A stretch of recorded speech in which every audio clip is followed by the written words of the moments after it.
Fitoana ny fiarakodia sy fahasimban'ny fiarakodia no isan'ny fatiantoka tsy maintsy iainan'ny mponina mampiasa ny ampahan-dalana mampitoy any Pasika sy avarabohitra rehefa vanim-potoana ny fahavaratra tahaka izao. Taorian'ny orambe ny kija difa nisy teto amin'ny firenena dia nanaitra ny fahefana mpanatateraka indrindra fa ny ministeran'ny asa vaventy ny solombavambahoaka Atsimondrano John Randriary Malala. Fanadidera antsika amin'ny Ravaka Randriamanala sy Mamra Samuely.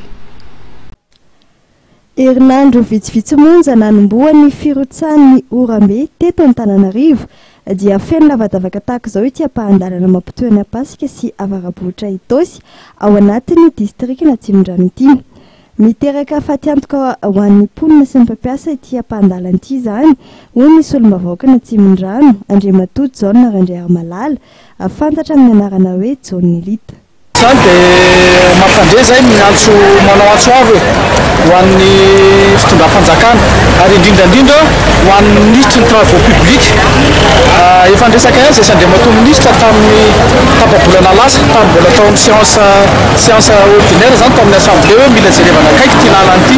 Amin'izao tsika amin'ny teny izao zany dia efa tena potika tanteraka ny lalana ity Itosy ary miteraka fatiantoka be tokoa zany ho an'ny olona na ny mpianatra io na ny mpiasa io na ny mpitatitra satria ity zany zao dia adiny efatra raha miala amin'ny toerana ianao makety amin'ny pont-na Pasika dia adiny efatra vao tonga eny izay lalana mirefy 3 kilometatra monja dia lasa voatery ny olona zany mihodina any Anosy Zato dia lasa mitohana be koa satria ratsy dia ratsy ilay lalana. Ny fahavaratra nefa ity mbola vao manomboka ka izay mba hiangavianay vahoaka hiangavianay amin'ny olona ity satria ny ao amin'ny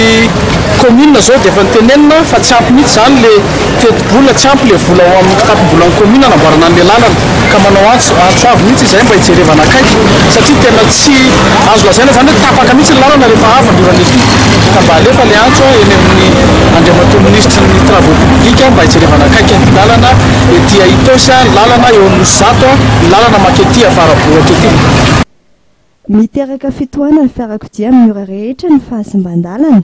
Olana nefa dia tsy misy ny lalana afaka atao hitsin-dalana andehanana hialana amin'ny fitohanana fiarakodia.